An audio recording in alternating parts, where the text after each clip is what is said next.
Bismillahirrahmanirrahim. Now we shall talk about a very important topic, and that is four main organic molecules. That is, the four types of molecules that are found in living things. And these are not just any four types, these are the four main types, the main organic molecules in living things. And undoubtedly you have heard of their names. There are carbohydrates, proteins, nucleic acids, and lipids or fats. Okay, these are the four major organic molecules and four major macromolecules. Carbohydrates, more commonly known as the sugars, right? Like in candy bar sugars. Okay, carbohydrates are candy bar sugars. But potato, as in fries, that's also actually a form of sugar. Okay, and proteins, as in muscle proteins. But proteins in organic molecules also are many other things, okay, such as hormones, such as receptors on cells, and such as enzymes. So proteins do many functions other than structural building and muscle, etc. Nucleic acids, of course, are famous because this is DNA and RNA, right? And lipids are infamous because there are fats. You know, people try to stay away from the bad kind of fat, right? But without lipids, actually, no living organism could survive, because lipids are also a component of plasma membrane. And what would a cell be without a plasma membrane? It would be mush, right? So lipids are very important. Okay, so all of them play their own very important role in living things, and these are the major molecules in terms of the quantity, amount, and percentage in living things: carbohydrates, proteins, nucleic acids, and lipids. Here we shall study their structure in some detail.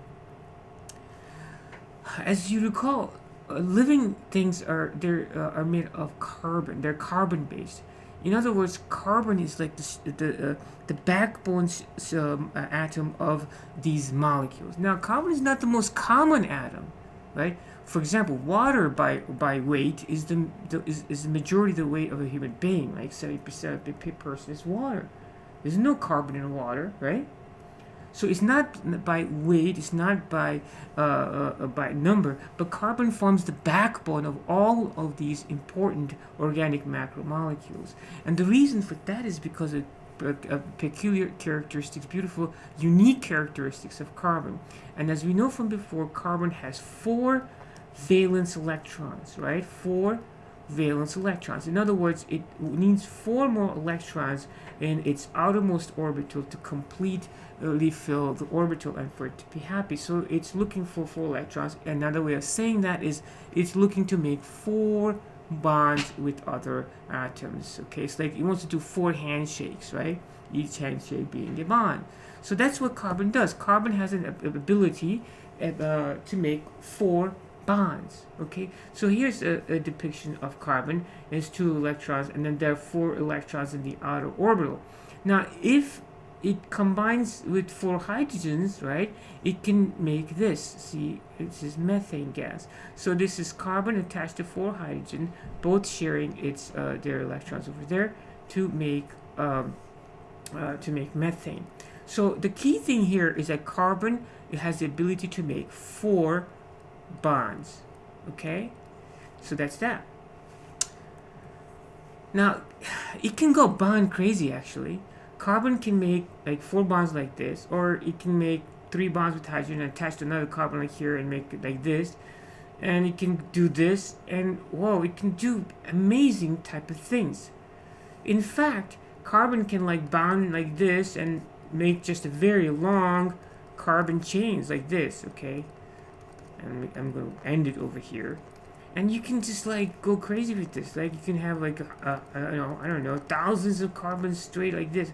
And I'm drawing. See, it gets kind of tedious to draw this hydrogen, right? Oh my god, I have to fill all this up, all hydrogen. Oh my god, like this. So it becomes kind of tedious, but they're all hydrogen. So carbon can just make this long chains of what are called hydrocarbons. Hydrocarbons are another way of saying fats, actually. So lipids and fats basically are a long chain of carbons and hydrogen. Okay, now you might say, oh, it's pretty cool. Carbon can make long chains of carbon and hydrogen. Okay, fine. What else can it do? Can it do any other tricks? You bet it can. Carbon is special. I just told you that. Now, carbon can make long chains. It can sometimes double bond because it does. Look at this carbon, right?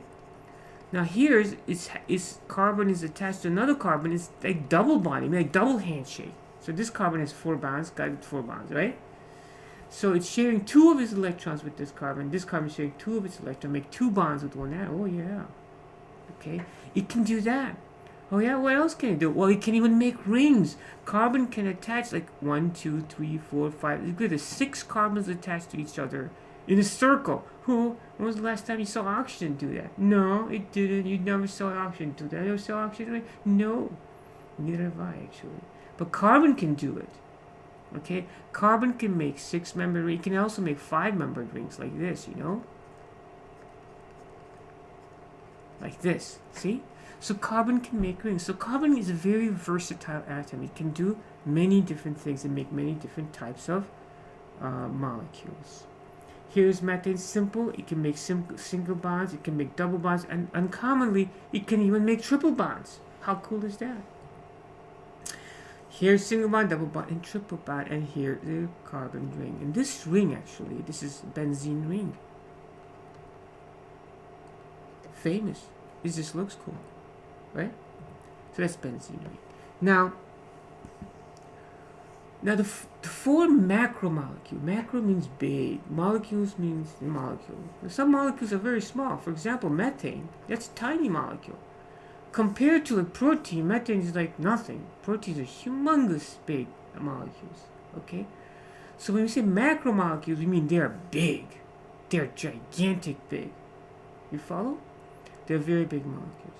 And there are 4 major macromolecules in living things. Okay? And we said these are proteins, lipids, carbohydrates, and nucleic acid. In this here, over here, we have amino acids or proteins.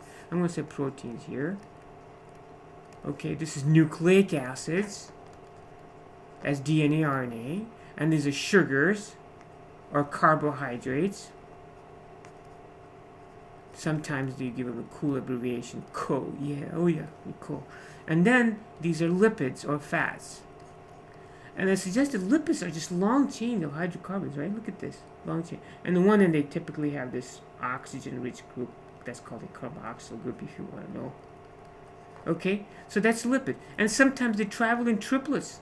They go like one of these numbers. Oh, a triplet. Like triplet, that's triglycerides. You know, you can check for triglyceride. When people go check their cholesterol, one of the things they check is to see how much triglyceride they have. Because lipids try to travel like in like triplets like that. Okay. So that's lipids, okay? Also components of membranes, as we said. So these are the 4 major macromolecules: proteins, nucleic acids, carbohydrates, and lipids. Okay? Now we're going to study them individually. The first we're going to study lipids because they're the simplest ones. And then we're going to study sugars, okay? And then we're going to study proteins and nucleic acids. The building blocks of proteins are amino acids. In other words, a bunch of amino acids strung together like this will give you a protein. The building blocks of nucleic acids are nucleotide. So the building blocks of proteins is an amino acid. The building blocks of nucleic acids is a nucleotide. The building blocks of carbohydrates are monosaccharide. Mono means one, saccharide means sugar. That's a monosaccharide, one sugar. And building blocks of fats and lipids are just fatty acids. Okay, so this is a brief overview of what we're going to talk about. So as I said, first we're going to talk about fatty acids. That's over here. Fatty acids, polysaccharides or sugars. DNA, RNA, these are nucleic acids over here, and then proteins. So, where do you find fatty acids? Where do you find fatty acids? Where do you find fat? Well, you know exactly. Right? Fat cells. Fat cells really. You know, chubby people, they never have fat cells. Everybody's got some fat cell. Fat cells' job is to hold fatty acids, okay? Because they can use it for energy and fuel later, okay? Fatty acids are also found in membranes and many other different things, okay? And as I said, they have a basic hydrocarbon chain like this. You know what else hydrocarbons are important? People have gone to war for hydrocarbons. Oh yeah, hydrocarbons are oil. When people dig for oil in the ground, they're hydrocarbon. See, oil underground, yeah, people dig for oil, is like decayed organic matter from millions of years ago. So if there was a forest, right, forest got buried in the ground and it became liquid like millions of years later, that's oil, right? And what is oil? It's basically hydrocarbons like this, hydrocarbons.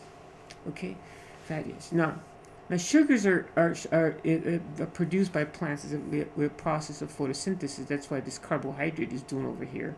Carbohydrate is synthesizing, but the most basic sugar is over here. So as I said, we're going to talk about fatty acids first. So here's a fatty acid. That looks pretty boring to me.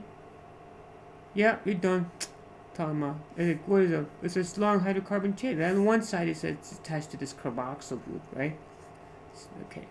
So now there are two types of fatty acids that are important to us from a human health perspective, from a nutrition perspective, from a diet perspective, and those are saturated fatty acids and unsaturated fatty acids.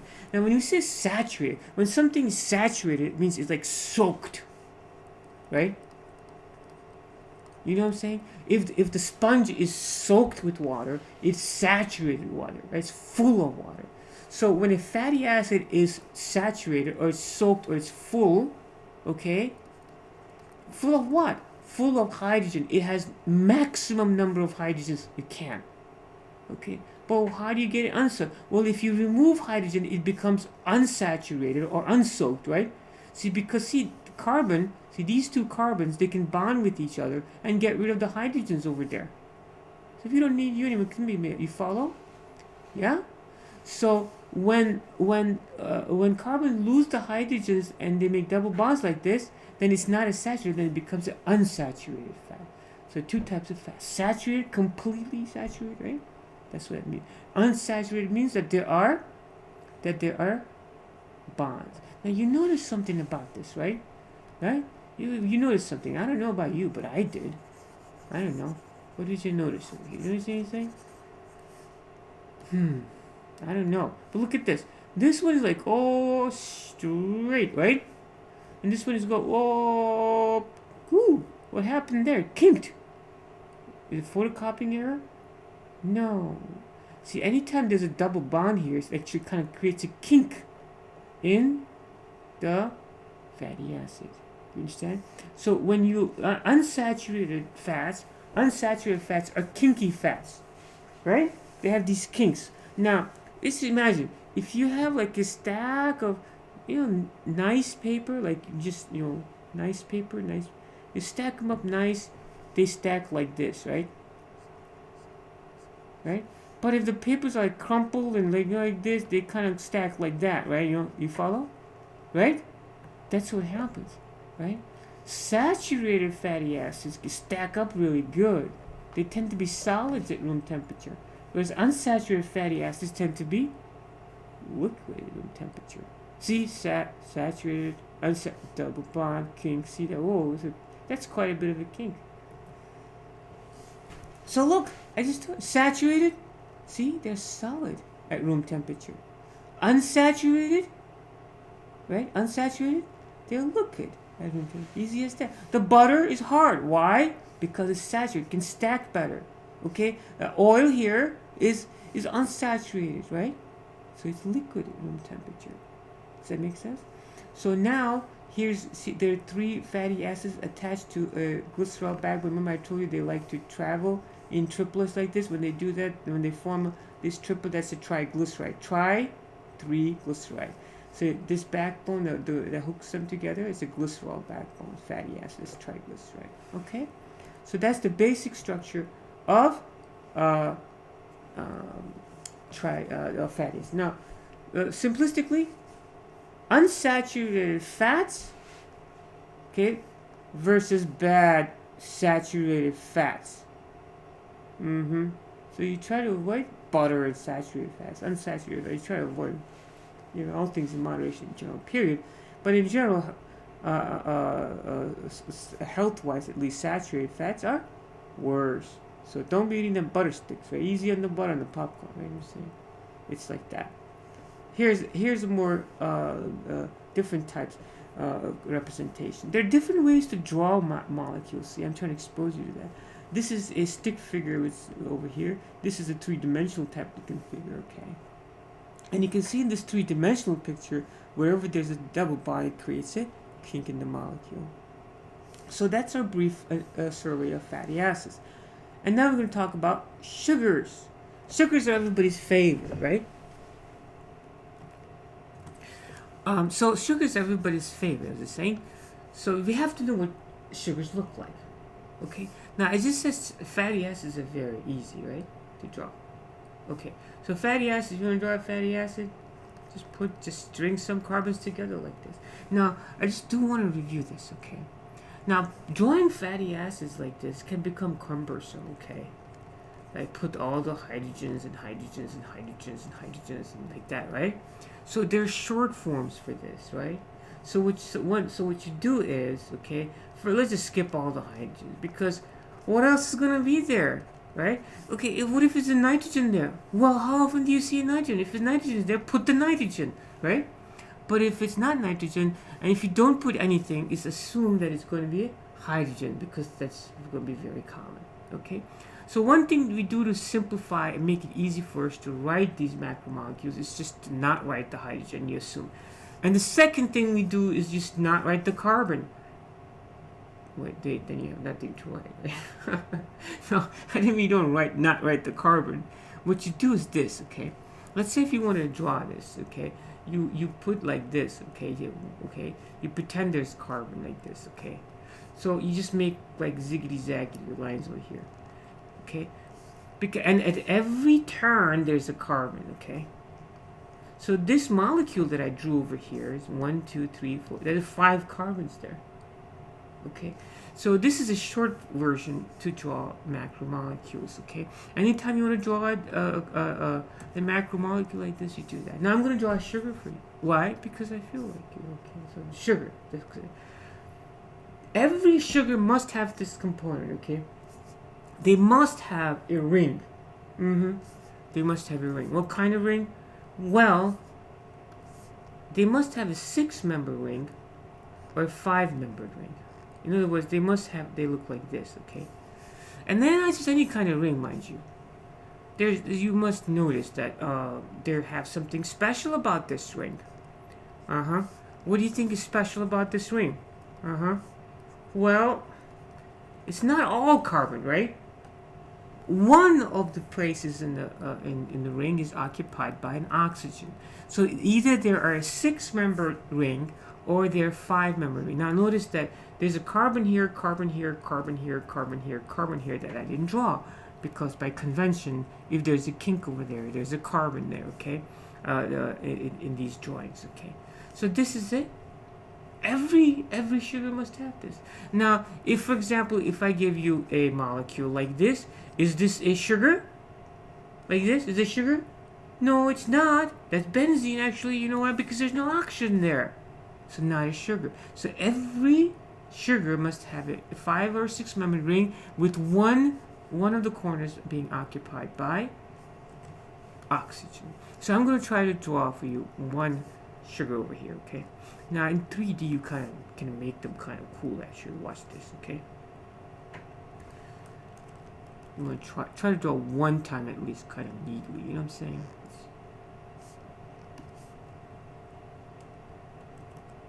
So like this, watch. One over here, one over here, one over here. Okay, make this a little bigger over here. Make this a little bigger over here and a little bigger over here. So if you make the front ones bigger, it looks like a 3D effect, you know what I'm saying? Okay, like that. So, okay, that's that. And I'm going to put one carbon here. Okay. Now, you know, I feel like decorating. It's like, you know, you feel like, you know, putting some pictures in your house or something. Yeah. Okay, so it's easy peasy. I'm going to, over here, I think I'm going to put a hydroxyl group there. That's OH group. That's a hydroxyl group.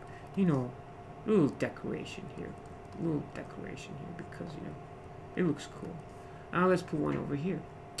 Now, I could put hydrogen over there, you know, because this carbon, for example, has this has 3 bonds. It needs a hydrogen over there, right? So you can put a hydrogen there. You gotta fill up those hydrogen over there. Put up those hydrogen over here. Hydrogen here, or hydrogen there, and hydrogen over there. Okay, now. Okay, let's put the last. There's a hydrogen over here. Now, this one that I drew for you, this sugar that I drew for you, is none other than the famous glucose. See, this is glucose. It's a 6-member sugar ring. Now, glucose is C6H12O6. If you can count. Let's count this, okay? Carbons 1, 2, 3, 4, 5, and there's a 6th one here. C6, and there are 12 hydrogens, okay? That's 1, 2, 3, 4, 5, 6, 7, 8, 9, 10, 11. That's 12, okay? That's 12 hydrogens and 6 oxygens. Okay, there's 1, there's 2, there's 3, there's 4, there's 5, and 6. Ta-da! C6H12O6. So this is glucose. So glucose, it's a 6-membered sugar ring like this. So, and then ribose sugar is actually a 5-membered ring like this. So this is the basic structure of sugar. Every sugar must have this. Okay, now we have, if you combine glucose, which I just drew for you, with the fructose, so fructose is a 5-member sugar. If you glucose and fructose, if you combine them two, then you get sucrose. So this is called a monosaccharide. Mono means one, saccharide means sugar. This is also a monosaccharide. It means one sugar. So if you take glucose, which is a monosaccharide, and if you take fructose, which is a monosaccharide, if you combine them together, you get a what? A disaccharide, which is two sugars, molecules, one, and that's sucrose. So glucose, and when it combines with fructose, gives you sugar. Oh, sucrose, which is what? Which is sugar. Sugar that you put on candy, and yummy sugar. That's sugar. Okay? So this is basic structure of sugar. Now there's a whole kinds of complicated sugar chart here.